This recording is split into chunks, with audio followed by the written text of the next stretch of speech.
Hello, everyone, and welcome to another Kev Play. This is Kevin, and we are on episode 64 of The Last of Us Part 2, our no return blind mode run. Um, we're back. I'm not gonna do the daily run because I want to play as Joel for once, since we got Joel last time. Last time, we made it to the Rattler boss. Didn't get to see the Rattler boss, but we made it to him. And which is, out of all the no return runs we've been doing, we reached the boss twice so far. The other one was the bloater in the arcade. Hey, Pelpa Pig, how's it going? Um, yeah, originally my thought process was I was going to do like an earlier episode, but I was like, you know what? I had a lot of strong feelings about that recent episode, that finale, the season 2 finale, that I was like, let my gut feelings simmer and kind of see if they simmer or not. And yeah, good to know you're doing well. We have a lot to talk about because there's a lot of interest. This is going to be a very interesting week. But he said, "What in God's name was that last episode?" It's like, and I'm. This is why I'm so glad that I tried it. I detached myself from a lot of like the bad faith criticism of people just bashing the actresses or nitpicking frames to make Bella Ramsey look bad or finding little nitpicks in like, oh, this is woke dialogue or something. I didn't care about that. I just cared that they were going to honor the story as of, so far. So I can come in with a clear head and have actual fair criticism here, you know, and that's what I want to try to bring to this, because I am a fan of The Last of Us, and I very much like The Last of Us Part Two. He said it's not the actors, actresses that's the problem, and that's exactly what I'm saying. For me, and a lot of people are still harping on that. It's like, no, to me this is a writing slash directing problem. As much as I love Neil, as much as I even respect Craig Mazin, I was saying it throughout the season that it's just they weren't really getting in the headspace correctly of what Ellie is meant to, what her goal is.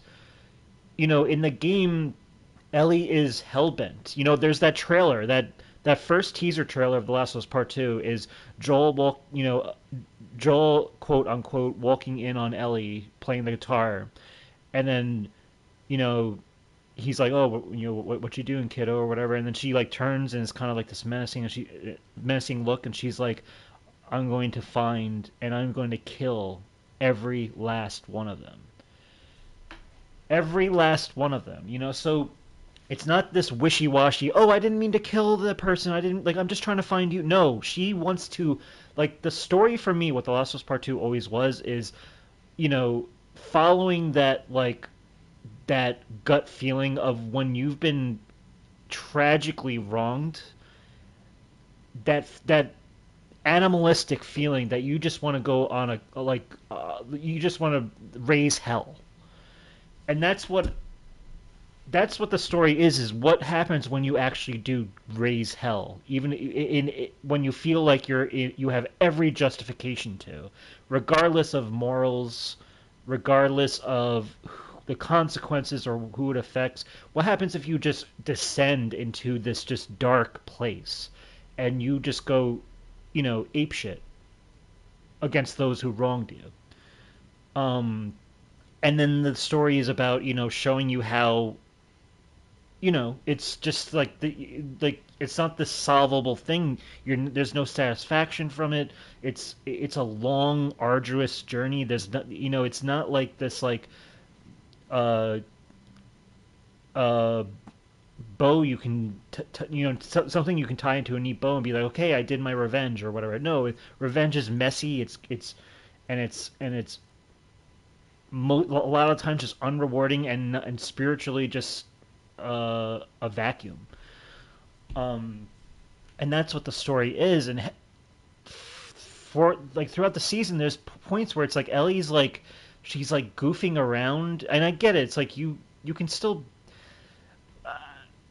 I get it before Joel died. Like she can have a little bit of like quirkiness. And in the flashbacks, of course, you can have the quirkiness or whatever. But it just and I try not to compare it so much to the game, but it's just um in the game, Ellie is just so it's like she's completely void of all those unique things that made her or all those personality traits that made her appealing or unique. She's very dark in the game. You she and it's not that it's like they need to copy the game, but that was the correct headspace to follow for the show, absolutely. Because you're being inconsistent when Ellie's like, "Oh, I don't know what a protractor is," and it's like, "Oh, like the lights are on," like, and then yet Dina's doing all the work for you, and then you have to have a speech earlier in the season where Dina's like giving like basically showing what her motivation is behind why she would want Joel to be avenged, almost like she has to remind our protagonist Ellie what this whole story is even about when Ellie's supposed to be leading the charge with this. That's what was just so. That was my criticism throughout, and for me, this finale kind of capitalized on that. Um, you said I don't really get. I, I don't really get the feel that killer instinct feel from Ellie. Yes, like every now and then that switch in her like you can tell there's a switch in her brain that turns on where it's like okay, this is what I want. And you have those moments where she argues with Jesse finally and says like she yells, she's like fuck the community, because Jesse's very pro community. He's trying to do what's best for everybody. He's trying to be, he's a good guy. Like he's just always trying to look out for everybody. Anybody who he considers in his community, that's what he's going to do. And if it means that he has to make the hard decision to vote no at the council when they say no, we're not going to go after these people who wronged us, then that's what he'll do. Because it's not because he doesn't understand what Ellie's going through, or that he doesn't even agree with Ellie's insistence to to do what she desires, but he knows for the greater good that it's not worth it. Um, but you get moments like that where it's like she does, like we got that moment where like in the previous episode where Dina and Jesse had to go home because or back not home but back to the theater because Dina got shot with the arrow. And then as soon as Ellie was alone, it was almost like she became a completely different person. It's like she went back into like mission mode. And then she does the thing what she does against Nora, torturing her to get an answer of where Abby is. Um, that's the Ellie that should have been tapped into at all times. And you can still have moments of, it's not like she has to be one noted. She could still, just like the game, Ashley Johnson's portrayal of Ellie in the game. There's a there's such like a multifaceted way you can approach the character, and it's nothing against Bella Ramsey. She's doing exactly what's written on the page and what's being directed for her. And I was saying the last episode, the flashbacks episode, I think that was one of the best examples of Bella's acting ability, where she was hitting so many different subtle character beats that needed to be hit uh, in such a fantastic way that it was like, yes, this is the Ellie that like it's like she's very good at getting into the headspace of what's written on the page and what's being directed. Um, and I think that whole flash series of flashbacks with Joel and Ellie, that episode was one of the stronger episodes of the season. Um, but here though, it's just the episode starts off with Dina and Jesse at the theater, and he's pulling the arrow out, and she refuses alcohol, and he learns she's pregnant and all this. Um, As soon as I saw that Jesse was in the cold open, I was kind of like, okay. Usually, like I've seen enough television shows. Not all television shows do this, but a lot of them do, where it's like the cold open usually is kind of like somewhat of a forecast of what's going to happen at the end, and making a focus on Jesse. I mean, and me us knowing that Jesse is going to die by the end of day three. Um, that definitely had it on my mind that okay, he's that's this is what's going to happen at some point or not. Could be a subversive thing, but that was one of the things I liked. What I liked most about this finale episode was the Jesse and Ellie interactions. Um, I wish we got more of Jesse. Again, I think this is a problem of um, television seasons not getting enough episodes in a season to tell the story properly. There's like after The Last of Us Part 2 ended, I started watching The White Lotus, and because people were telling me good things about it. The first season 6 episodes, the second season 7 episodes, and the third season is 8 episodes. I just finished the second season, but I have to say, with that episode count per season, the pacing is perfect. Like it's almost like they gave Mike White, the creator and showrunner of that show, the perfect amount of episodes that he needed in order to really tell a compelling story each season. Whereas with Last of Us Part Two, it's like if the writing seems to get rushed and the pacing just seems to be all over the place in 7 episodes for an adaptation that's supposed to be like maybe a 35-hour game if you're going like it's there's a lot of content to cover. I think HBO should have known better. I think that's one of the blame I'll put on is that I think HBO should have sorted that out, where they should have allowed more time, more episodes for this adaptation to breathe more, especially in a second season. You're getting 7 episodes, and it ends so abruptly. It doesn't end in a. It has this cliffhanger that feels like it's right out of a soap opera for me. It feels like something out of Walking Dead. Um, the Walking Dead, like some of like the worst cliffhangers I've seen in Walking Dead, where they have the it comes to a head where Abby finally tracks down where Ellie and Dean and and Jesse and all of them are in the theater. Which, by the way, does Ellie ever give up in the game? When Ellie kills Mel and Owen and the dog, which wasn't even included because well, that's a separate thing I'll get into. Um, when she kills those three characters, she leaves the map behind because she's so like devastated that she with the realization that she killed a pregnant woman. She didn't know this, and then she leaves the map behind, and that was part of the character moment that allows Abby to find this map and then be like, oh, be able to track, like track Ellie back to the theater. So this is what I mean by there's little beats that are being rushed or just being omitted, and it's like, okay, Abby found them, and yet there's no explanation, and we're just supposed to assume, oh, Abby's just she's. I'm sure we're gonna see her version of it in season 3 of how she tracked down Ellie. But it's like, why don't you tie this together? Like, it was such an easy thing to do. Just leave the map behind. What? Like, that's what the games did so much better with its execution.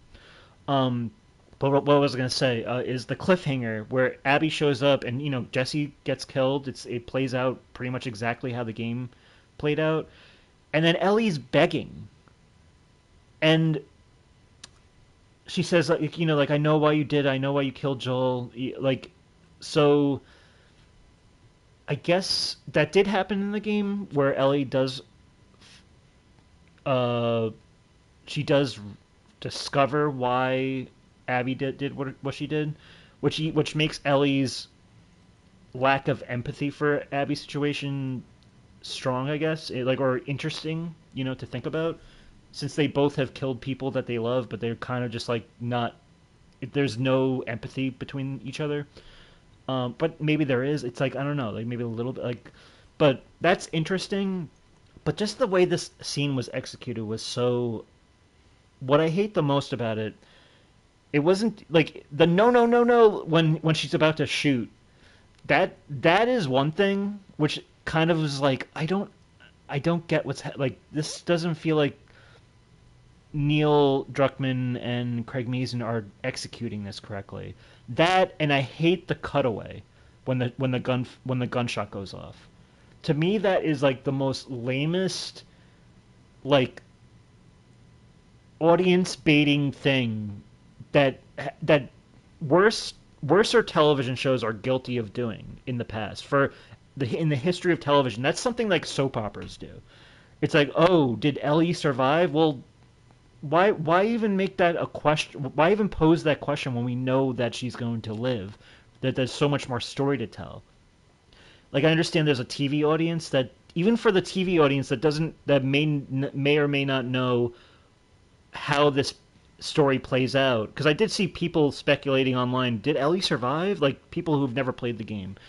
But even so, it's like such a like there's nothing profound. There's no weight behind that question.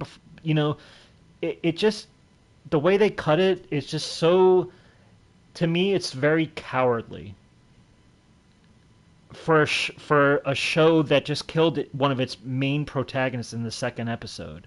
You know, you did something bold there, not as bold as the boldly executed as the game as I critiqued earlier on in the season, but that's a very bold thing to do regardless. And then you do this kind of like little wimpy audience baiting cliffhanger of like, oh, did Ellie like who like did she get shot? Oh my god. Like that's not like that's very like lowbrow dramatic TV for me. When when it's so like it's just like it's frustrating to me because this story is so much more it has so much more substance and um like it's so much more thought provoking than what they ended up doing there. You know what I mean? I know they needed to like transition like the real kind of like surprise factor is that it goes like you get that title that timestamp card or whatever and says day one Seattle and it shows Abby at the stadium and it's like, oh, this is what next season's gonna be about. That's interesting, but to end a season like that, there's nothing to really glean from it. It just feels like it's unfinished. And even Alan Sepinwall from who's a TV critic I've met in person and I really I probably one of my the ones I most respect in the TV critics like uh, circles. I've always like read his stuff. Back to when I was watching like Mad Men or Breaking Bad, or I even have his books. Um, but even he who's watching the show from the perspective of someone who's never played the game, he was like, that was just what he called schmuck bait. You know, with how they ended that season. And oh my god, let me read what you're saying too. Um, I don't know if I'm seeing your chat. Hold on a second. Okay, I just had a. You said like, yeah, you can have your childish moments, but this is way too far. Yeah, it's like inconsistent how they were portraying how not how like Bella's just doing what's on the page and how it's directed, but it's like they should have known better with that. You said, and that ending made me bleed. The interactions were decent. Yeah, the interactions between Jesse and Ellie, I think, were really strong and interesting. I wish we got a little bit more out of. I wish I wish we got more out of Jesse because I feel like we never really got to know him in the show. We got to know him a bit, but I feel like I don't know. Um, you said, yeah, 7 episodes, ain't it? That ending is like a failed QuickTime event. Yeah, it's just. And you said, bro, when I saw that cutaway, I cried. I couldn't believe it. Like, I literally like was like, what? Like, I literally like audibly said, what are they thinking with that ending? it's just I want to like the show a lot, and I think for the most part the season was enjoyable, and I did like it a lot. But there's moments like this where it's like, yikes. Um, you said especially when we have to wait 2 years for the next season. Exactly. It's just like that's what was so. No, I don't know. And I'll say too, what I don't like. We were talking about the pacing of the show. What the hell was the point of Ellie taking the boat to the aquarium and then getting washed ashore to where the Seraphites are, and then she gets strung up, by the neck, and then you just hear in the distance like, oh, there's an attack, like I guess the WLF are attacking the Seraphite camp, and they just let Ellie go, and that was just there for like what to establish that we're going to be playing with perspectives, and when we see season three we'll know what this whole attack was all about. It felt pointless. There's so much different things you can play with perspective with between the two characters, and going from day one, two, and three. There was like literally no point of that whole scene, and apparently it's a deleted scene from the game. So, and they felt they needed to include it here. I don't understand why they needed to do that at all, especially when we're probably going to get that same freaking scene from when Abby comes across Lev and Yara. So why do we need to see it beforehand? Like, why do we need to see this lady? It's like there was nothing added, not to the plot, not to any character moments. I'm not all like I'm not one of those people who where it's like, oh, this always has like a scene always has to drive a plot forward. No, I think a scene can always be like a really good character building moment rather than a plot moment. But for me, this scene was like nothing. There was no point of it. It felt like it was like thrown in like a monkey wrench of the episode. It added nothing to the episode on a standalone, from a standalone perspective at all, and I doubt it's going to pay off at all in any meaningful way at all in any future episode. It was just a stupid scene, I thought. Let me see what he's saying. But it just I don't know. Overall, you know, I I want to say I like season two, but to me it wasn't even season two. I felt like we saw like part of season two. But it just didn't end. And to me, at the end of the day, it comes down to it's a problem of the writing, the directing, and I think the production from HBO's standpoint, where it's like like they did not get a good deal with their episode count in order to tell the story properly, in order to tell just a portion of the story properly. I'd be fine if it was 7 episodes, and we didn't. Obviously, I didn't expect to get the entire game in 7 episodes. Obviously, we know that it's probably going to go into season four to complete this story, but you got to end it in a way that feels like I just watched something complete. Even if it's just like chapter one or part one of three of the second game. I don't know that. I'm trying to think what else.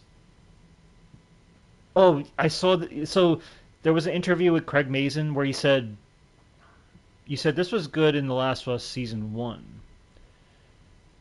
I remember in The Last of Us season one, the only complaint about pacing I had was like a little character moment between Joel and Ellie that I felt was a little rushed.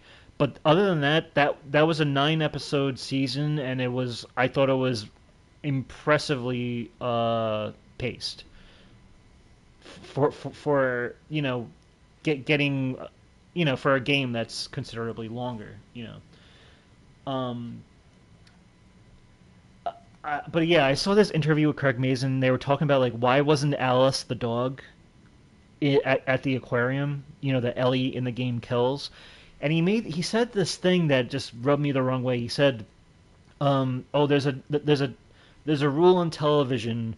Um, there's a rule in television that you don't kill a dog or something." And I'm just like, "What? You're on HBO. Your show Chernobyl. You had an episode where like several dogs had to be killed because they were like they they had like radiation or something, and they were running around stray dogs or whatever, and that was like a particular episode that was very memorable, where it's like, oh my god, they had to kill these like pet dogs that are just like stranded in this neighborhood. He did that. He did that himself. And then you think of like HBO. It's like The Sopranos had a scene where they killed a dog. There's not supposed to be any rules in television, and especially that you need to follow. The rules are meant to be broken, obviously, but I'm just like, and I get that they can't. They're not gonna ever match the body count that you're gonna get with the game where you're killing all these NPCs.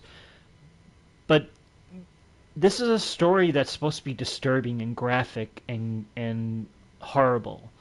Why not tell that story? Why are we shying away from how disturbing this world is, and how uh, incredibly horrible this path that Ellie's going down is? Like, why are we?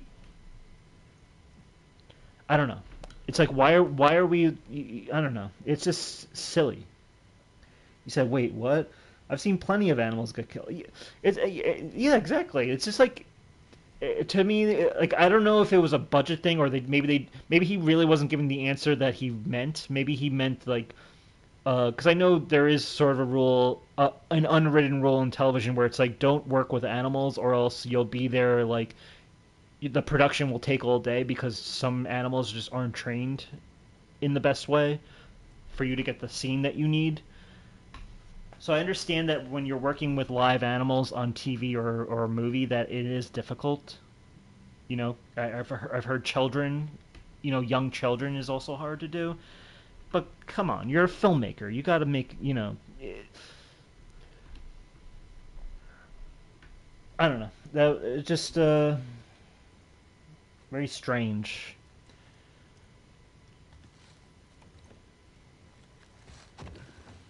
Just use CGI. Yeah, CGI is very good these days, especially in TV production.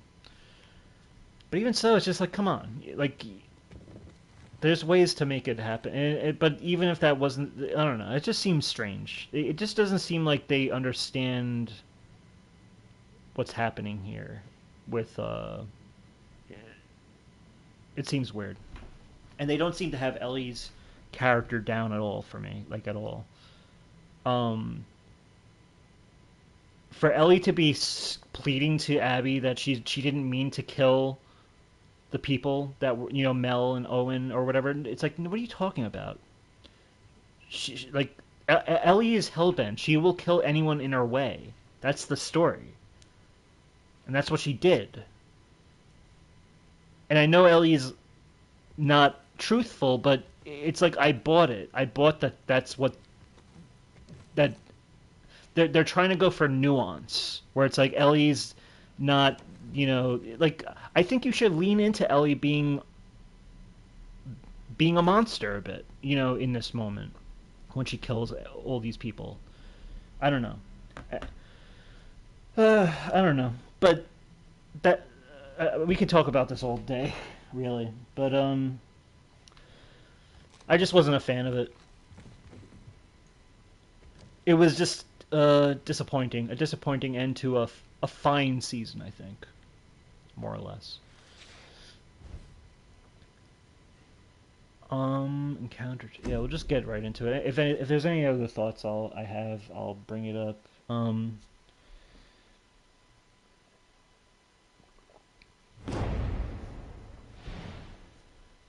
You said, yeah, not bad but disappointing. especially compared to season one too. Like I know season one is a more preferable story for a lot of people because it's just like constant Joel and Ellie chemistry happening. Um, obviously people love Joel and Pedro Pascal. Um, but that was just at least a complete story compared to this. Regardless if you prefer the sort like the the subject or the story material. At least complete the story. Ooh, batter up.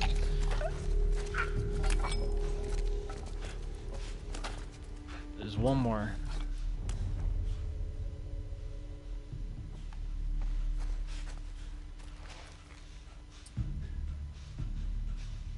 Oh, they're adding people, so I'm on the clock.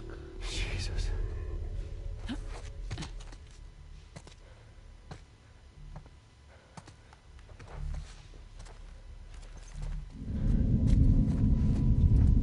Wait, that bell? I'll check it out. What are you right over here! God damn it! I got it! Fuck you!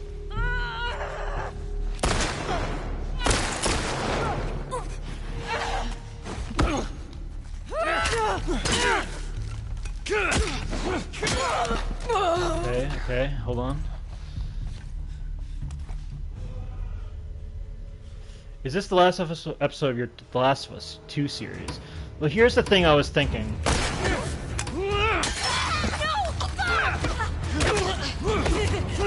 Hold on.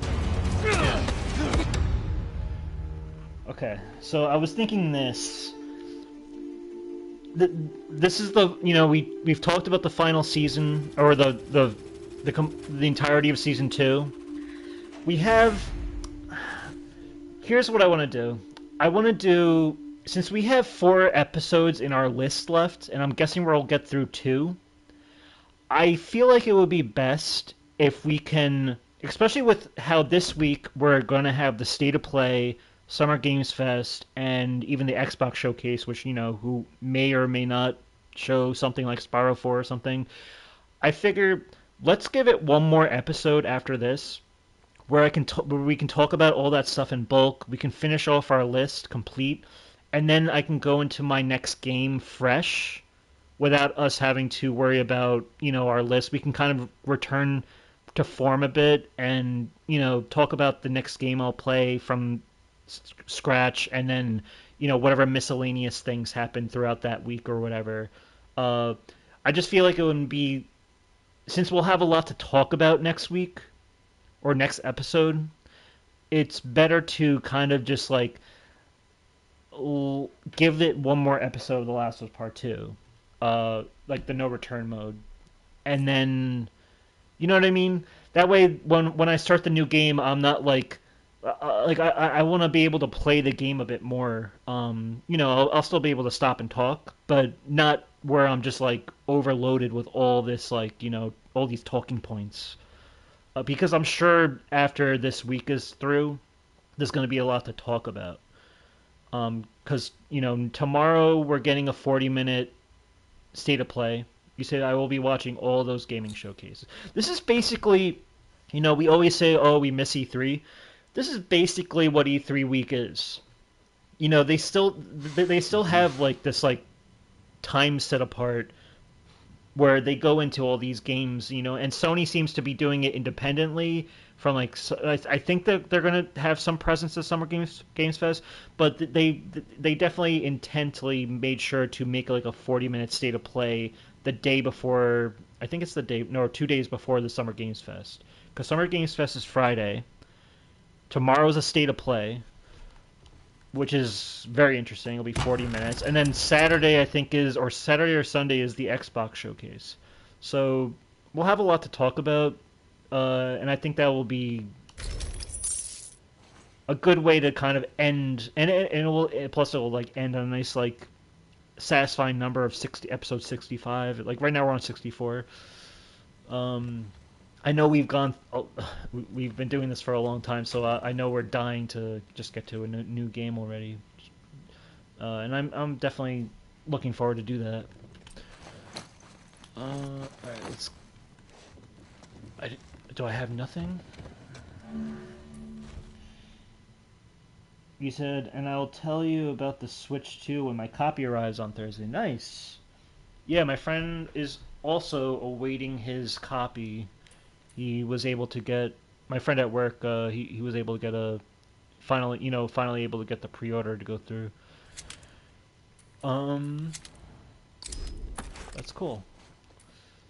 Yeah, let's get more health kits. Trap mine recipe. Yeah, let's do trap mines. I'm hearing this weird thing though that apparently there's no review copies or review codes that Nintendo is giving out for the Switch 2. And a lot of people on Twitter was saying this is kind of weird and kind of almost like a red flag in a way. I'm sure the console will be fine, but there is something a little weird about that they're not like you know, previewing the console to any like media outlet or anything. Resort capture, or we can get motel lobby with Jesse. That's hunted. We're getting hunted by infected. Let's do the resort because I feel like when we get hunted by infected, well, I guess I could have done that. I'm just sick of those invisible infected, which I'm sure they're gonna throw at me.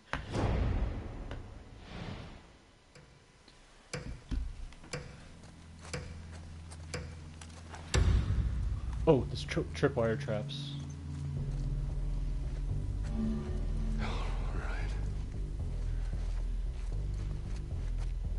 There are people who got a Switch too early, and I've heard you can't play it until day one update arrives. Ah, that's weird. That's weird because if I got if I had physical hardware, I would hope that I could play it at will. You know what I mean? That you wouldn't need like a digital update to like allow you access. But I guess there's no games out yet, right? So I don't know. That's interesting. Where am I supposed to be going? Am I supposed to go on this way?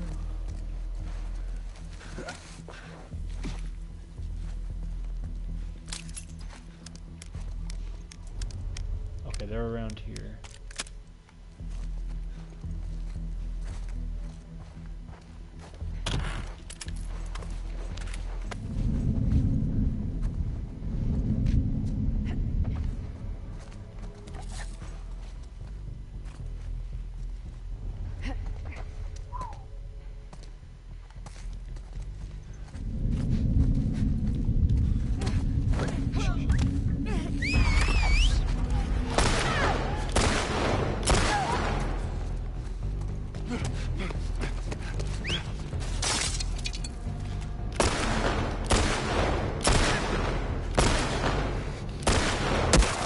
Oh!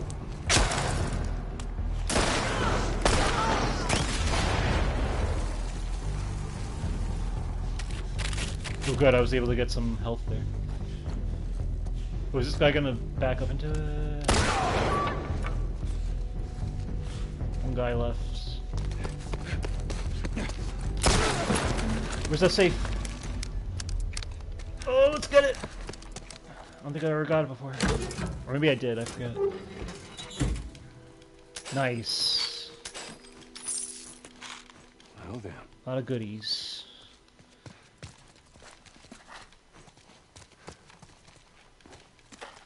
Turning the hideout.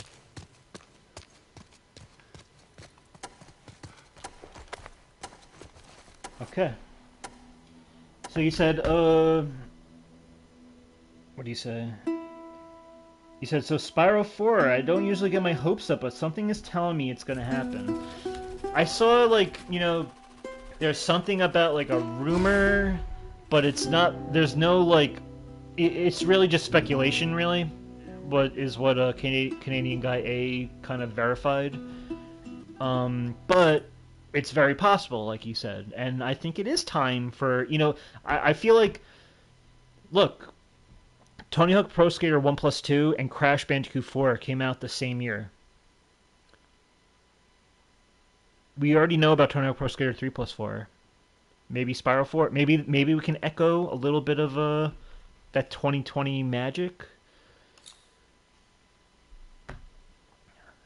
I mean, it's time, right? I mean, Spyro Reignited Trilogy came out 2018. I know they've had a lot of setbacks with the Microsoft the Activision acquisition that Microsoft had. Um, there was the whole COVID thing. There was the layoffs and the sexual harassment suit and all that from Activision. There was a lot of stuff that was just weird, and you know how Activision is. And then, of course, Toys for Bob went independent. They had a kind of, it seemed like they had to deal with a lot of Activision bullshit, and then they got away from Activision, and now they're just partnered with Microsoft.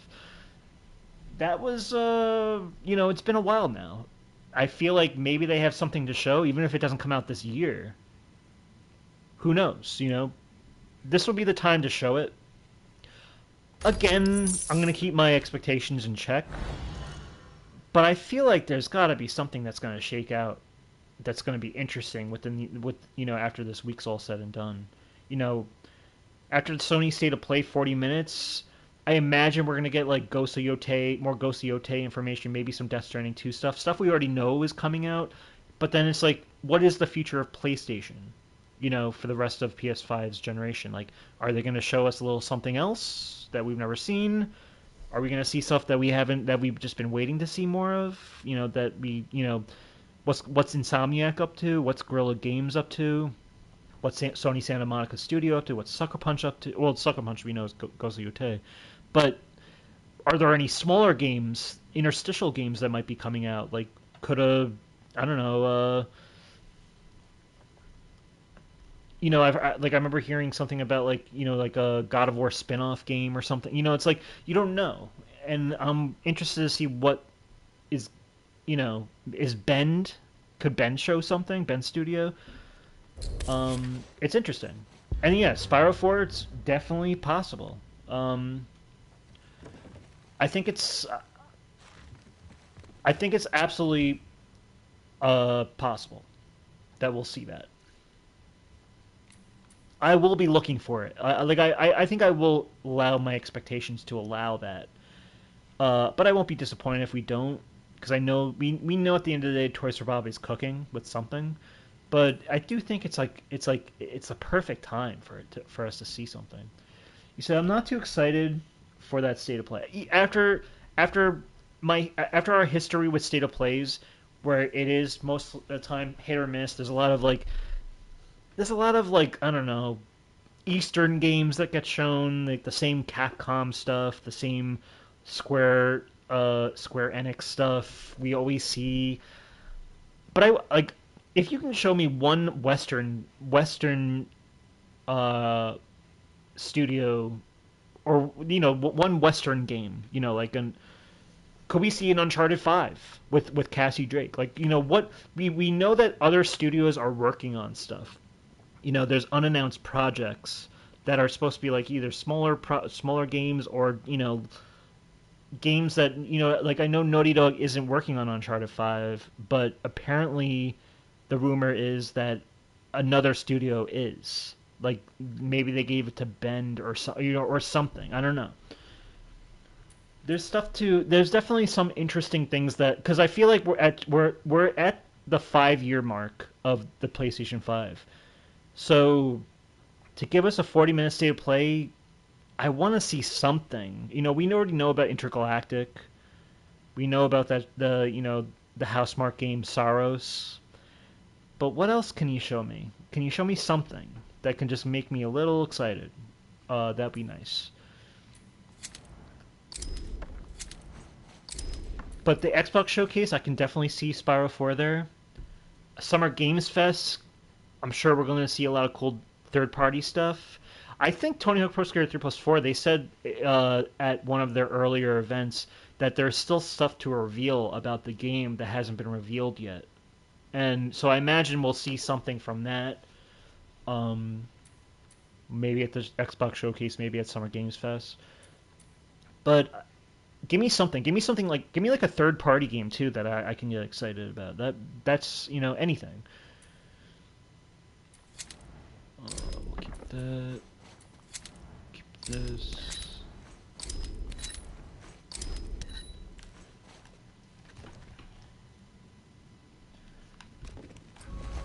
I guess before we, I guess there's not, there's. I guess we'll just get into like our list since we're 45 minutes in. What am I doing? Let me pull it up first. What do we have? Our list. This is our top 10 desert island games of the 2020s. So far, my number 10 is Helldivers 2, number 9, Ratchet and Clank Rift Apart, number 8, Chivalry 2, number 7, Ghost of Tsushima, number 6, Kingdom Come Deliverance 2, and number 5, Horizon Forbidden West. Your number 10 is Kirby and the Forgotten Land, number 9, Psychonauts 2, number 8, Crash Bandicoot 4, It's About Time, number 7, Ratchet and Clank Rift Apart, number 6, Hades, and number 5 is Ghost of Tsushima. Yeah, so we have 4 left. My number 4 is one you've already mentioned, but it's definitely a great pick. For me, it's Crash Bandicoot 4, It's About Time. This is a game that is like I've said, it's like for me the fever dream of Crash Bandicoot games. It's one of those games that they took the narrative of like when the Crash Insane trilogy was being reviewed, that Crash Bandicoot is the Dark Souls of platformers, and that was never the truth. It was just a challenging game, and I think a lot of these reviewers were just out of practice, because it is how they are, these reviewers, these IGN people. But then they came out with Crash 4, and it was almost like the vision of this game was, let's create the Dark Souls of platformers, at least in terms of when you try to go for 100%. Even when you go for the main story, it's one of the most challenging platformers I've played. What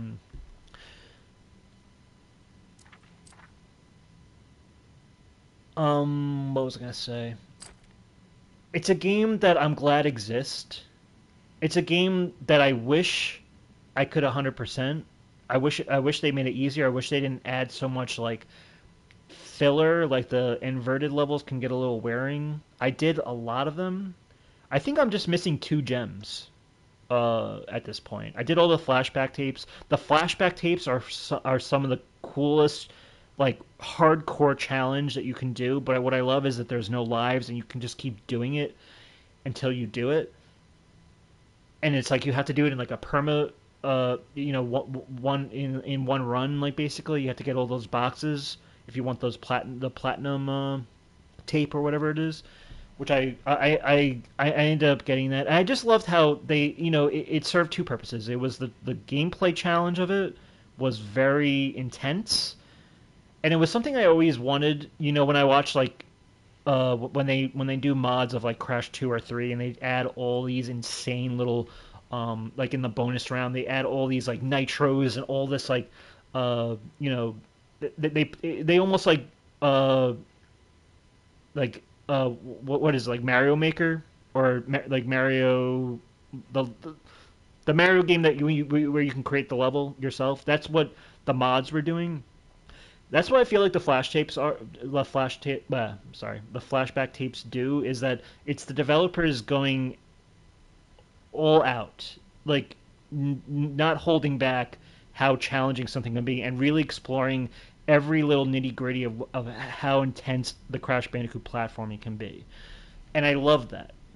I love that they had fun with that. It's almost like that was like a gift for me, like for me to receive. Like that was awesome. Guess I'll do faster stealth kills and craft more shivs and grab the enemy movements feature. And it also served the purpose of like giving you the legacy soundtrack, hearing like the soundtrack from the first 3 games again, but also it being a story thing where it's like this is how they trained Crash before he was like a reject of Cortex's experimentation, and they show that Coco is also a part of this. I thought that was clever. I thought that was it added to the lore while also being a fun gameplay thing. The main let me read what you're saying before. You said Toys for Bob cooked. A nice pick. You said, yeah, Mario Maker, right? You said, I love the flashback tapes. Honestly, I love that game. Good to see Crash finally back.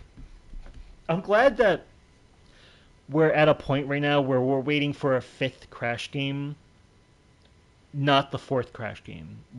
Like, that's unfortunately where we are with Spyro, where it's like we're just waiting for a new game finally. Like a finally like a great game from Spyro in the modern day. Um, we got that with Crash. I'm glad that we're in a position where it's like, okay, we got a very great game, um, and now it's been 5 years. Maybe who knows? Maybe the Xbox showcase we'll see more Crash. But I think it's Spyro's turn, in all honesty. And I think it will be Spyro that we'll see next. But I feel like Crash 5 is probably a thing too. I know we heard about, that it kind of got canceled or delayed or like the project kind of just like fell through the grips of Toys for Bob or whatever.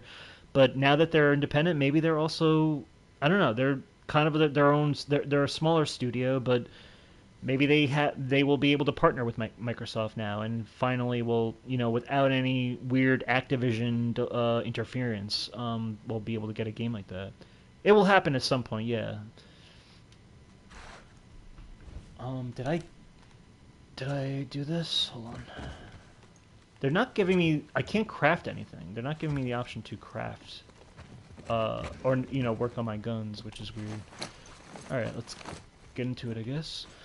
But yeah, Crash Bandicoot 4, interesting story. I love how it picks up. It's an alternate version of the Wrath of Cortex. Wrath of Cortex kind of just pretends like nothing from Crash Warped ever happened. I like that Crash 4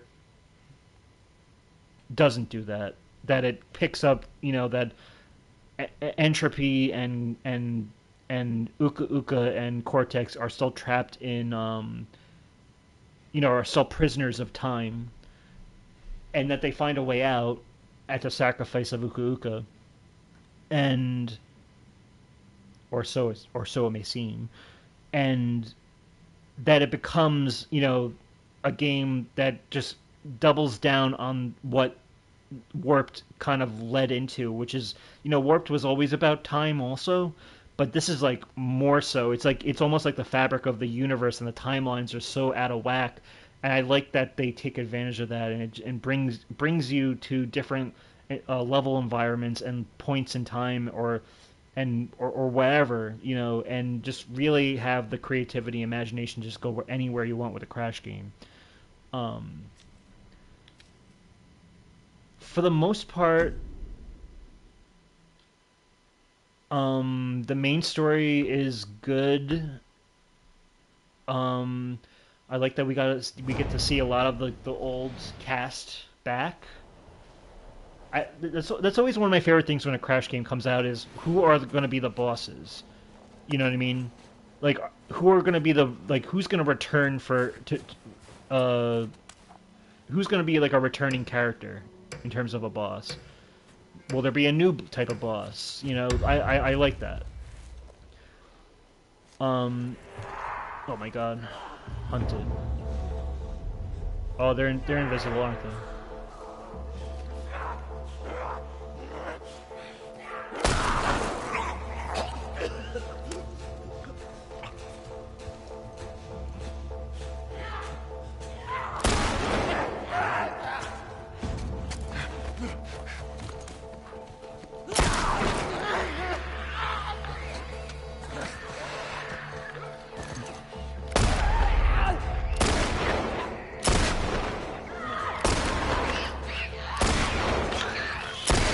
Hold on.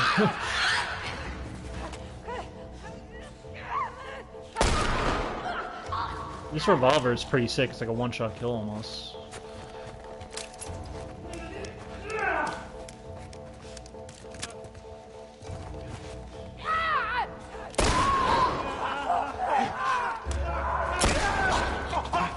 Got 1 minute left.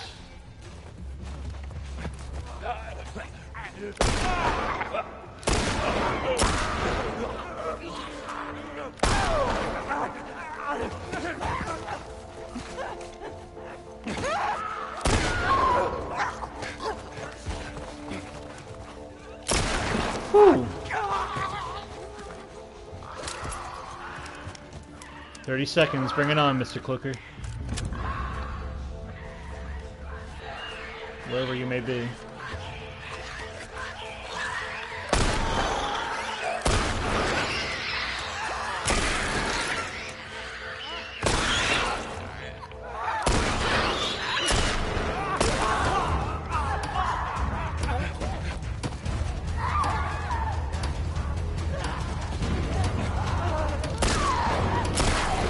Woo, baby! Become the Hunter Trophy. Kill 12 enemies in a hunted mode thing, or whatever. Cool, I got a trophy from that. So yeah, Crash 5, excellent. It's a game I'm never gonna 100% because I just do not agree with the time trial design. But it's a game that I like, that I can kind of chip away at and try to complete to the best of my ability. I wish it was a game that was more compact, where like I like being able to return to Crash 2 or Crash 3 every now and then and 100% it. But for the most part, I think Crash 4 feels great. I think it plays great. I think there's a lot introduced that they learned from the first 3 games that or even from the more, you know, like the non Naughty Dog games, that they learned what works and what doesn't. And for the most part, I liked that this is like a nice $60 Crash game. Like it felt like you get a lot of bang for your buck with this. And I'm looking forward to more. And we'll see. But yeah, that's my number 4 is Crash Bandicoot. It's About Time. You can go into your number 4 whenever you're ready.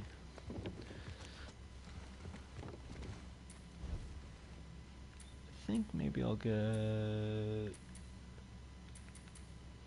Hunting Pistol would be nice. Your number 4 is Persona 3 Reload. Okay. You didn't say Persona this... No, for the 2020s, right? Yeah. Oh, Persona 5 Royale was in your 2010s. So Persona 3 Reload. You said 3, right? Interesting. Now this came out recently. This is kind of like a remake of a previous version. When did the original version come out?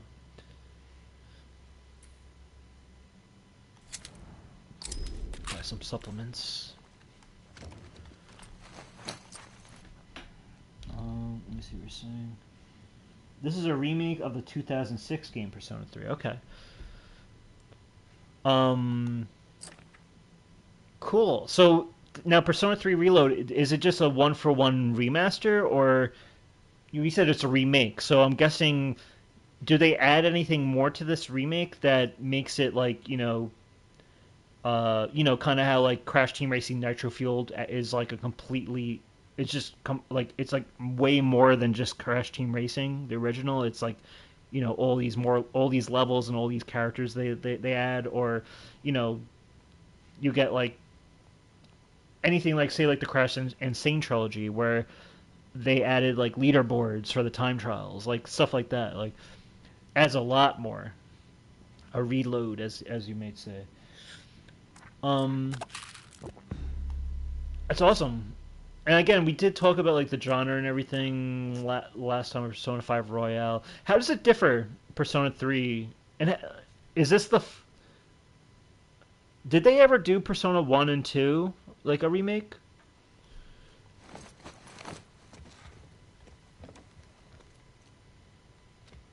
I guess I don't want... Oh, now I can craft my gun. Let's see.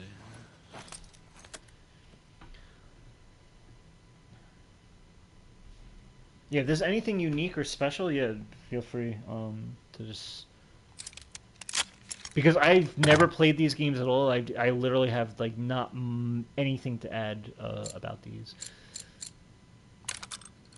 Damage. You said I played the original Persona 3. The gameplay did not age well. You couldn't play as other characters. Okay. So you're getting yeah, so you're getting a nice like variety here with more characters. That's cool. So you couldn't play as other characters, so you could only play as one character back then? As opposed to many more now?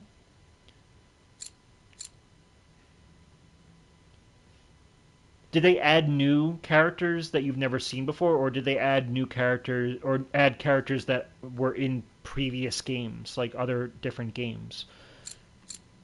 I would hope that it's just characters from other games, and then maybe minimal a new character. You know, kind of how like Crash Team Rumble was like they added Catbat, and no one knows who Catbat really is, but it's just like at least we got all the rest of the characters.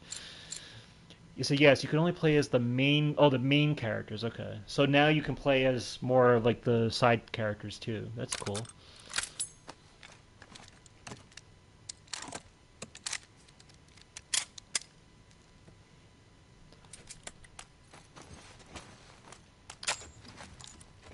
Okay, let's get into this.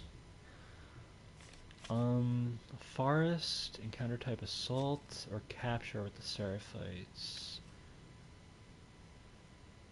Let's do this, I guess.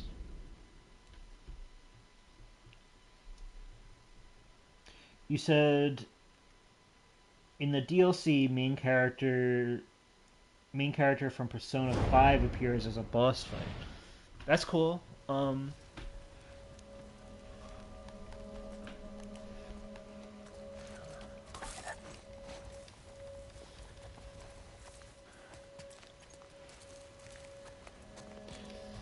I'm just thinking of like Crash Team Rumble when they added bet boss fights to like the different game modes.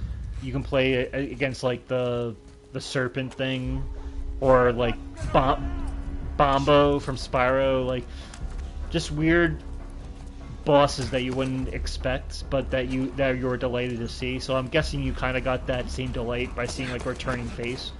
In the garage! Oh jeez. Bam! Okay, when they die, they let off their bomb.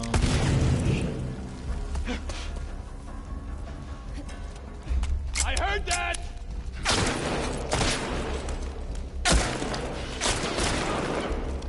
Move in! Yeah. Oh my god.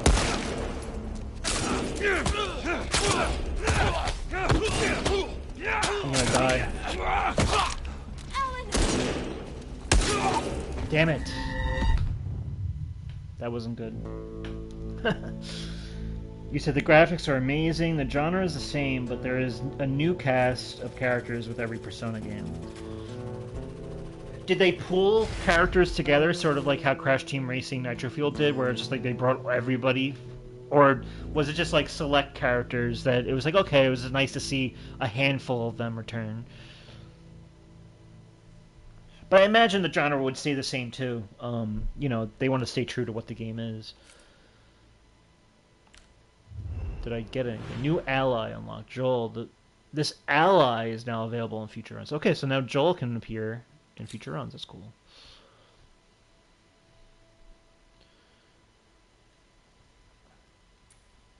Good soundtrack, or did they maintain the soundtrack? Or you said nah, only the originals are here. Okay, okay. Now, when they with the soundtrack, did they remix it? Kind of like how Crash and Insane Trilogy remixed like the older songs, with the the same keeping the same songs but remixing them, or did they bring it over in the same as like a one to one you know not adaptation, but you know what I mean, like just carrying over that same song over.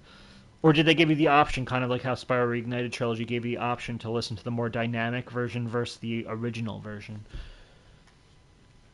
Or was it just kept the same? Like, you know what I mean?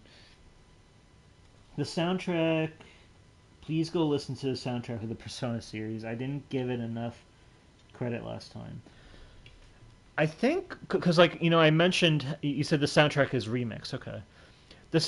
I mentioned how like I'm on like that website that I like or forum site, the No Homers Club, and they're doing like this video game music competition, and I'm pretty sure I listened to some Persona stuff, and I think I actually voted for it too. I'd have to look to see which ones they were, but I definitely remember listening to some Persona because there's so many submissions. But you said it's one of my favorite video game soundtracks. That says a lot, because like for me, like again, it's like Spyro is one. I really like the Uncharted soundtrack, especially like the four. Um, there's a lot of soundtracks I like. And by the way, another submission of mine lost in the first round, and it was it was a soundtrack. It was a track from Halo Combat Evolved, and it's called "A Walk in the Woods," which is so atmospheric and euphoric with such a cool like drum beat and bass line that I really like. And it did respectable. Like people were voting for it, but it just didn't make it past round one. It seems the only track that I submitted that made it past round one so far is Crash 4's "Run It By You."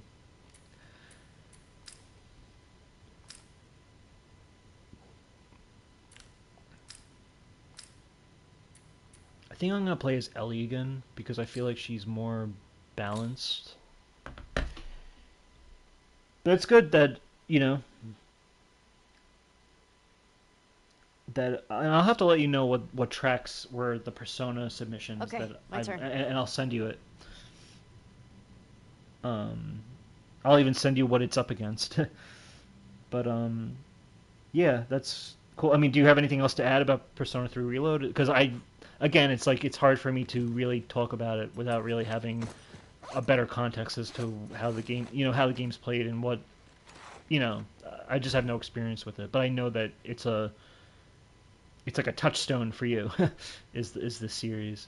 You said they also added every quality of life feature from Persona 5 in the remake. I like that. See, that's what I liked. What they did with Tony Hawk Pro Skater 1 Plus 2 is they incorporated so like all like the quality of life stuff, even with the move sets, from like the first four games and even Underground, I think, into like the first two games. Things that make sense to at least, like so you were able to do moves from the fourth game in the first and second remake, which I for me made the game just feel fresher and just more fluid and just like like that it just makes sense to, and it makes it more fun that way. That's what I like about these remakes is they take these cool like artistic liberties to make quality of life stuff work. You know things like with Crash Bandicoot 1 in the Insane Trilogy, finally being able to save properly and not have to do deal with like the checkpoint system, the really bad checkpoint system in the PS1 version. That's always good. So it's good that they were mindful of that. You said, but yeah, hopefully there is a Persona 1 and 2 remake. That's my number 4. Okay. It's weird that they went straight to 3, but I guess that's like kind of like the fan favorite. Don't see anything. God damn. What am I doing? Okay, this waves. There she is!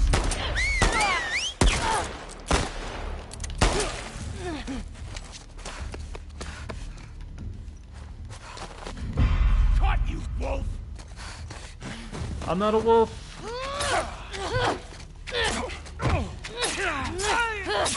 So yeah, it was voted on a poll. Oh, so the fans voted what they wanted first. That's interesting. Because if the fans in say like Tony Hawk had their way, they would have went straight to Underground, I feel. And I'm kind of glad that they didn't, because I want to be able to. But again, it's like you never know how successful these remakes are going to be. Look how long I had to wait. 5 years, pretty much, before 3+4 came out. After 1+2.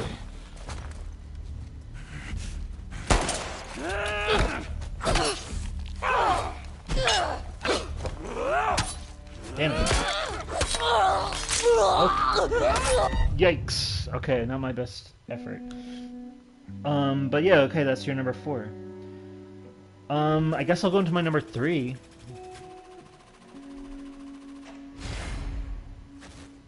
Let's see what my number 3 is. I'm pretty sure. My number 3. Alright, so my number 3, I went with God of War Ragnarok. This is a game that obviously it's the duology. It's the final game, the duology of the Norse series for God of War. Came out 2022. My 2022 game of the year. I love what this game did in a lot of ways in the story. I feel like it's probably one of my favorite stories in the PS5 generation. He said, "Oh yes, this game is a banger." Absolutely. This game, I like that it's like, the first game in 2018 was about, Kratos and his son Atreus. They have to bring the ashes of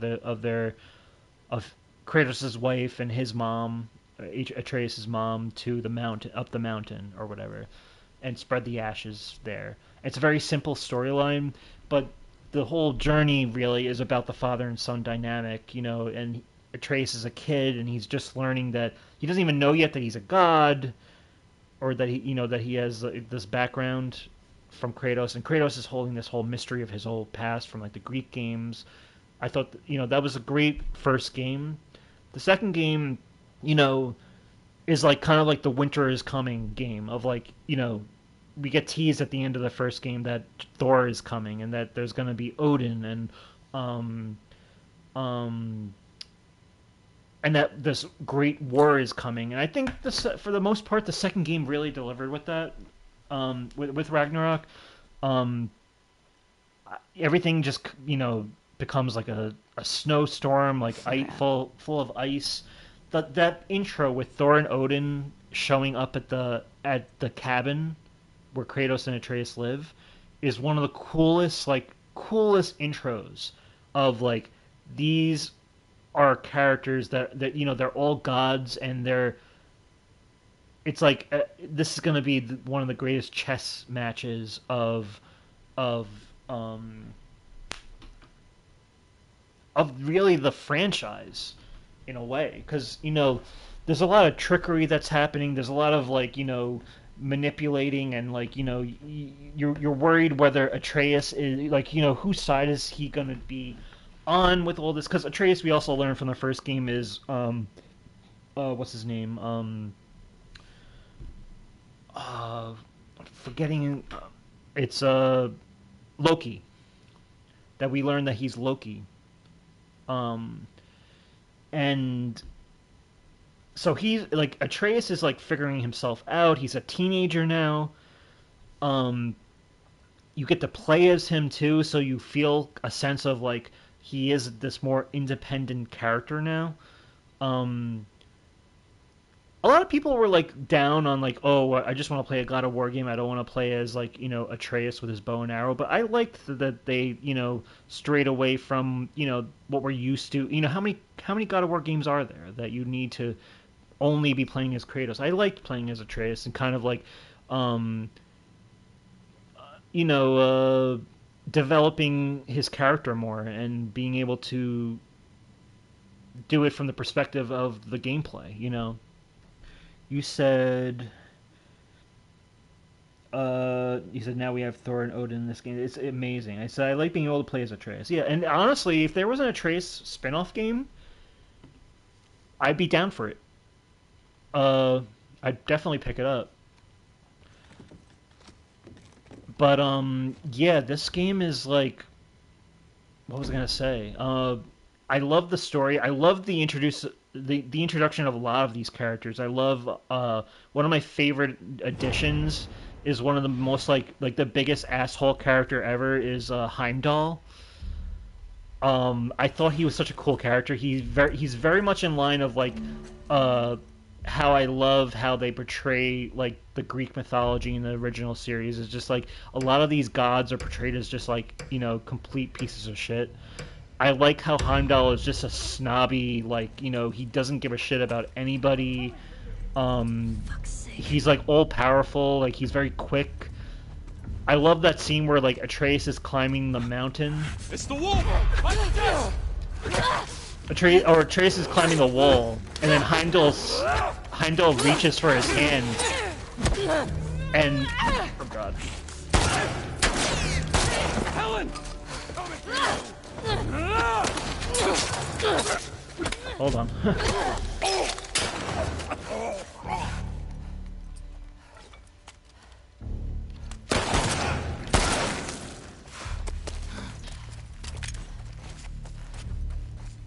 Hold on. But yeah, he's Atreus is trying to climb over the wall, and Heimdall like stops him, and you feel this real sense of like vertigo, and like he's not even helping him up, and he's just like dangling him, and he's like eating an apple at the same time. He's like he's such like a great heel of a character, and it was just so satisfying for there to be like a fight sequence between him and Kratos, and you know, then you have a character like oh, I'm forgetting who the head is. Oh.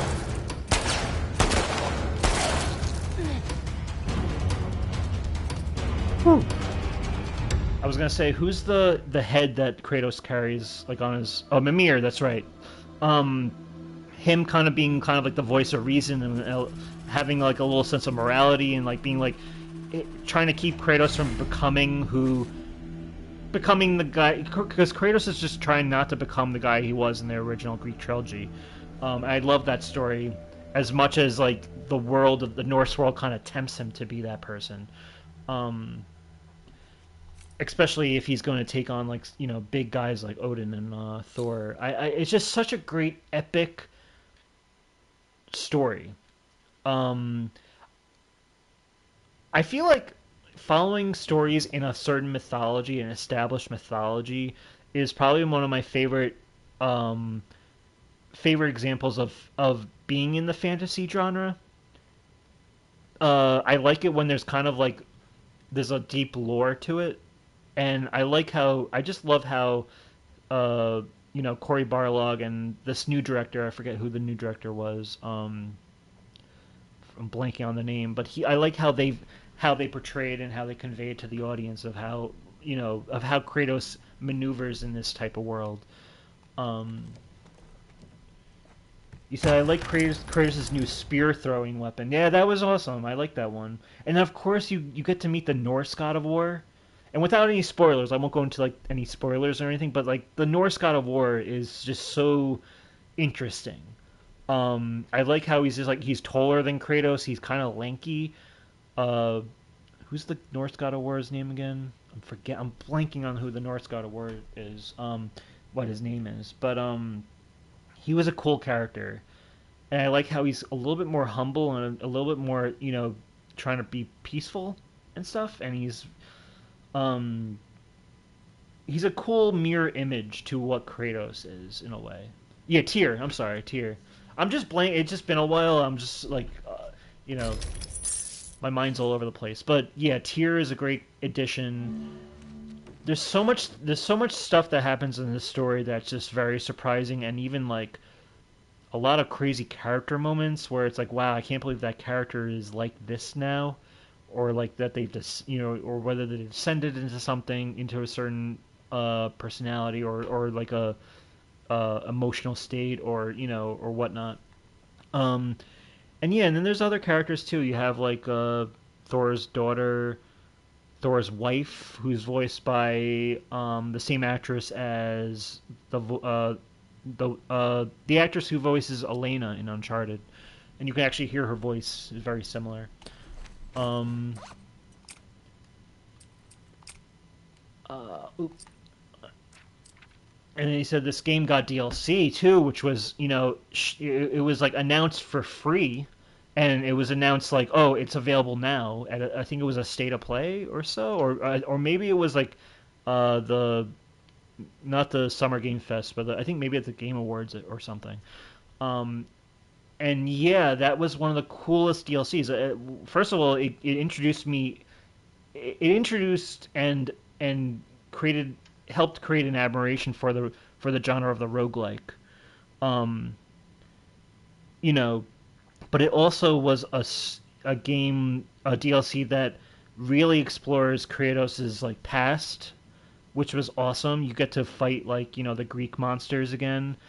You see like what was his name? Helios is kind of like your anti Mimir acting as, and yeah, there is a story at the end of that game where it's like if you beat it, it's very very rewarding. Such a cool free DLC. I definitely recommend. Yeah, I won't even say more.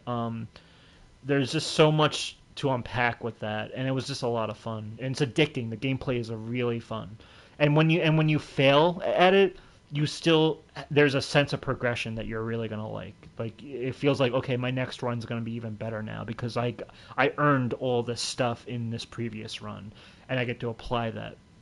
So that's cool. Improve Molotovs. But yeah, God of War Ragnarok, definitely one of my favorites. I think the ending, I've only played it through like once pretty much, and I platinumed the game, but I did think, I remember people were criticizing it for being a little rushed towards the end, where people maybe it didn't meet people's expectations for how epic they thought it would get. But I thought it was satisfactory and rewarding and fine. It's one of my favorite games of the generation, without a doubt. One of the stronger ones, like Pantheon for me, like and I guess craft melee upgrades. That'd be nice. But yeah, that's that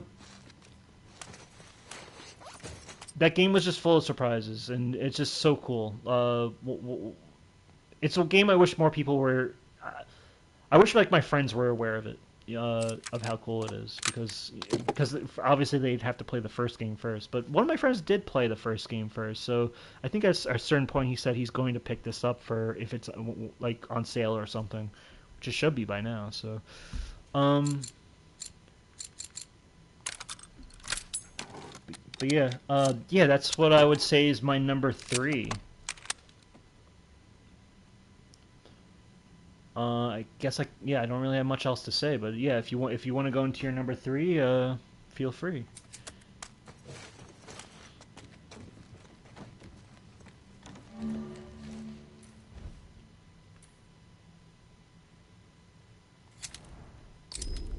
Number three for you is Astrobot. Awesome, awesome pick. What a surprise this game was. It didn't even get announced till like the summer of last year, and then we were playing it in the fall, and it was like, holy crap! Like one of the best soundtracks, um, one of the best platformers. It's a platforming game that I feel like it like it made me. I remember when I played it, I was like, if there's a Crash 5 or a Spyro 4, there's stuff to learn from this game in the modern, like from a true AAA platformer. And Crash 4 is a AAA platformer, but what Astrobot was doing with its variety and its like use of imagination and how uh, just how every level is different. There's so many mechanics that you're using that's fun. The game is just pure joy, and it's like everything is just meant to be fun. Um, I think it's excellent. Um, it makes me think like, what can a platformer that I really like Spyro Crash, what can they do what can they adopt from a game like this to elevate their own series? And you said, this game, man, awesome. This game rocked, man. The soundtrack has the same composer as Little Big Planet. That I didn't know that. From the original Little Big Planets, like Little Big Planet 1 and 2, or did they also do like Sackboy: A Big Adventure? Because I never got Sackboy: A Big Adventure. I know that's a different studio, but that's so cool that Little Big Planet, because I can't really Little Big Planet's like soundtrack. I don't really. Not to say it's good or bad, but I just don't really remember it anymore. I'm sure if I played it again, I'd be like, okay, this is cool. But Astrobot just hit me like a ton of bricks, like how great it was. So if it's coming from the same guy, that's actually very intriguing and makes me want to listen to Little Big Planet's tracks. You said Little Big Planet 1 and 2. I'm not sure about Sackboy: A Big Adventure. Okay. Very cool though. Yeah, this game is so crazy. The boss fights were a ton of fun. The level environments are awesome. Just the interactive, the way you interact with the environment is awesome. And of course, the whole one of the great gimmicks of the game is being able to collect all these like legacy PlayStation characters. And I love how it doesn't even tell you. It only hints who they are, and it's just like you either know who they are, or you can make an assumption of who they are, or maybe you don't even know who they are at all because of how obscure it starts to get. Um, you said yeah, the bosses were epic. The use of the PS5 controller was amazing. Yep, definitely. It took a lot from Astro's Playroom, the free game that we got built into the PS5 when it first was launched. It took that and just brought it to a completely new level. The DualSense controller, any game that can utilize it correctly is definitely awesome. And Astrobot is like one of the front runners that does that very well.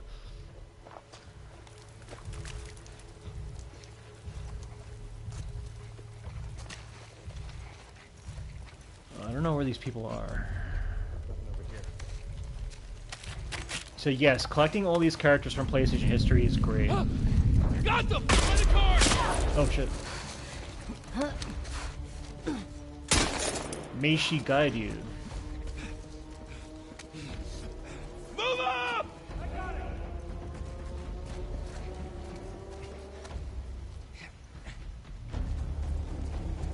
Got her pinned! Right over here! Ooh, nice shot, Jesse. Sorry, I'm just in a little fight. Yeah, it was so great. I like how you're collecting them. You're collecting the characters, but you're also collecting, like, peripherals for the characters, too.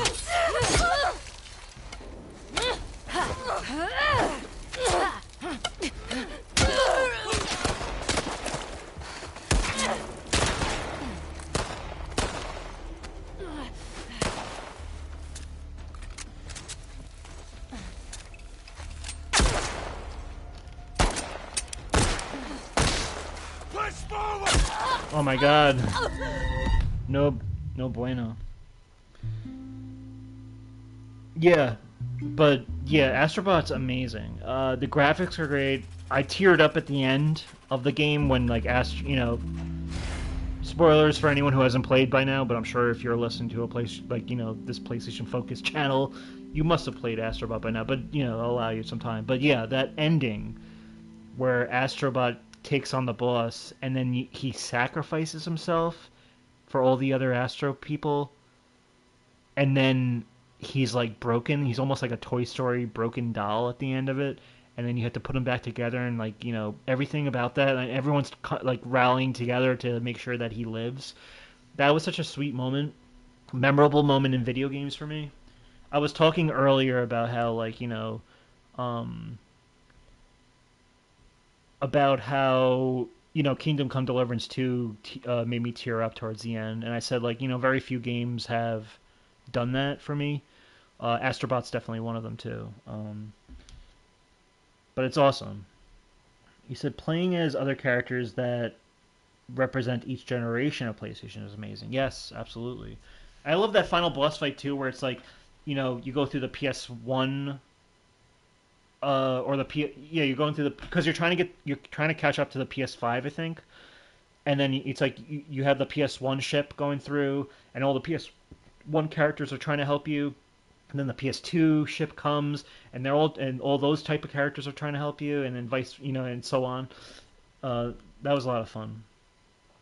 You said the Loco Roco level was my favorite. That's what I love too, is that they had these specially designed levels that were dedicated to a certain PlayStation game. Like Ape Escape, Loco Roco, Uncharted, Horizon, God of War. Those were so fun. And you could tell that they put a lot of thought into them and a lot of love into them. I like with the God of War level, like there's a moment where you have to um squeeze in between two like a very tight space to get to the next part of into the next part of the level, which was always like a little critique of God of War, is that because whenever you see those squeezable moments where like Nathan Drake or Kratos are trying to squeeze through the rocks to get to another area, the game is actually loading in the background and that's why those moments exist.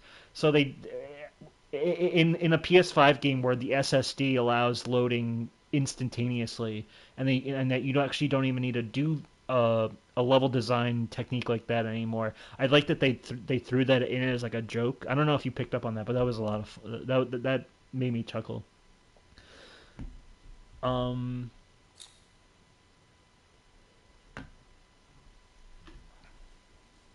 but yeah, I mean, what else can I say? The soundtrack's amazing. I love when you collect like the the SSD and the like the what is like the hard drive and like or the CPU, like the CPU song in like your main hub world, the crash site. That's such a catchy song. Like I would just like, if I ever needed to go on my phone and just like tool around on the internet or whatever, I would leave that song on in the background as I was doing it. Uh, you said you can't get any more PlayStation than this. It's such a great celebration of the brand, without being dependent on the celebration of the brand, but also being a very one of the most incredible platformers I've ever played, and one of the most fun games I've ever played. Um, you know, I want to see more of this. Like if they did like a sequel for this game, I wonder if they would just expand on what they're already doing with the PlayStation characters, or would they do something more? I don't know. Like I don't know, but I feel like there's a bright future ahead for this for Astrobot and the series for the IP as a franchise, I guess. But yeah, excellent. Um, yeah, I guess I won't go into any more. We can talk about. I mean, just so I can like play as someone for a moment. Let's see. Um, excellent number three. I don't know if you have anything more to add. But for the Let's most see part, what we got in here. I just want to say that what I didn't really get to say before. You said yeah, that's my number three. Excellent, excellent pick. Um, yeah. So before we wrap up, I just want to talk about like the games, or kind of like what's just been going on as of recent is that I finally platinumed South Park: Stick of Truth. I finally did like a fourth run through of the game, which was quick and easy, and I got that last trophy, which was collecting all the costumes and weapons without having to miss any of them or whatever. So I actually got that and I platinumed that.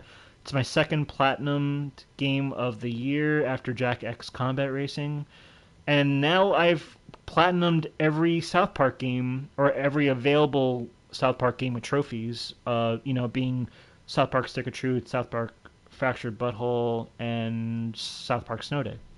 So kind of cool that I was able to. I'm just like it's relieving to have done that.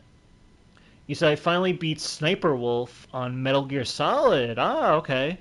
And that's like I remember that's like the halfway point, right? because then they asked you. I'm guessing you're playing like the collection version, right? But if you had the PS1 version, that's when they ask you to put in disc two. And then and it's interesting because like your save is still there. All your guns and equipment are still with you, as long as you have your save, and you get to apply that to the second half. So it's cool that you got to do that. I'm glad that you actually returned to it um, because once you complete that first game, it will be rewarding. Trust me. But Sniper Wolf, I remember that being a very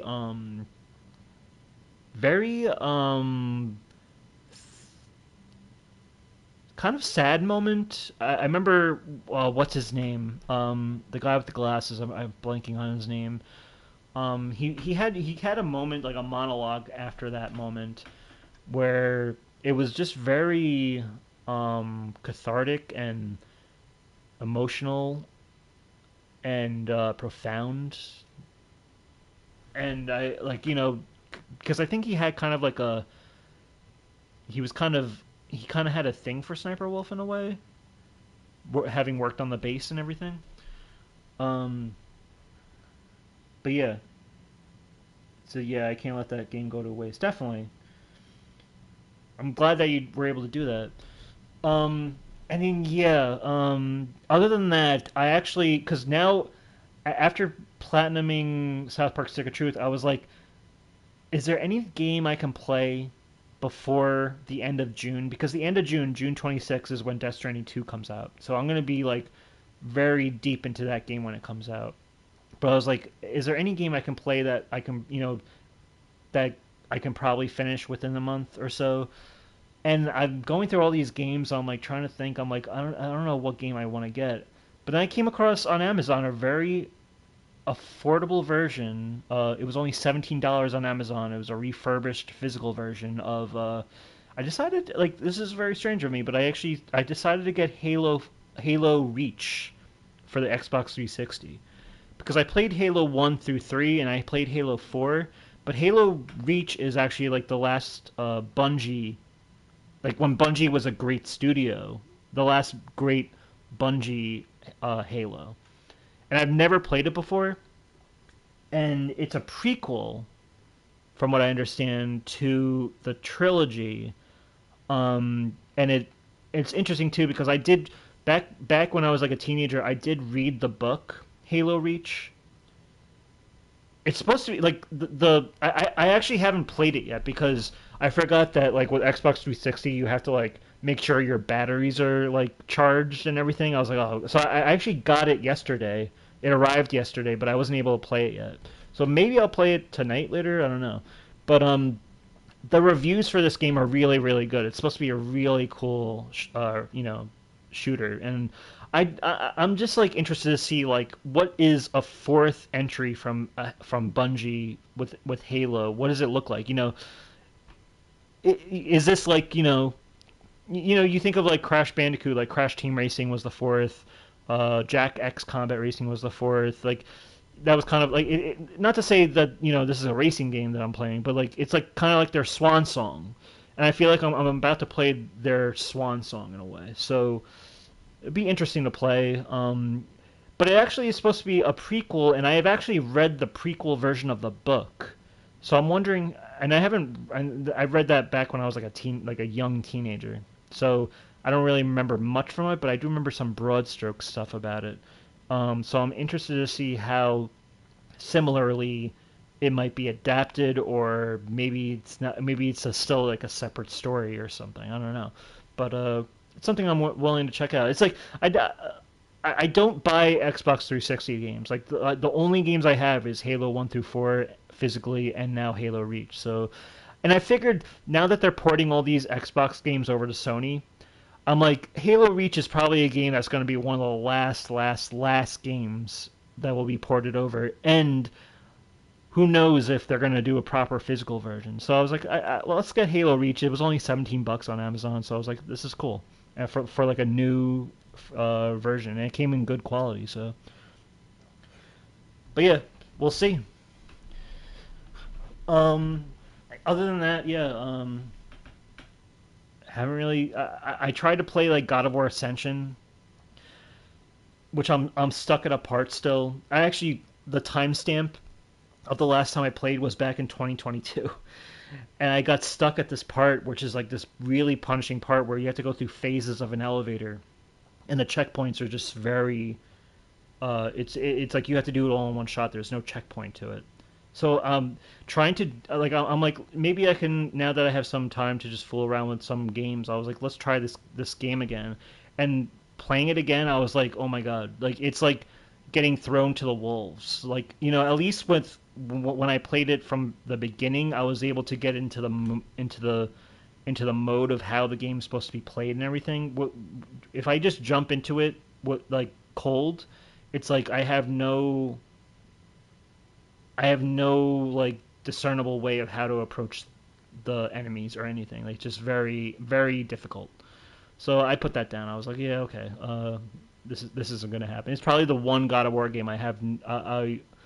It's the one God of War game I have not beaten the story of at all. Because I played every other God of War game. But yeah, enough of my rambling. That's just what I wanted to add. Is that I platinumed South Park: Stick of Truth, and that I ordered Halo 4, or not Halo 4, Halo Reach.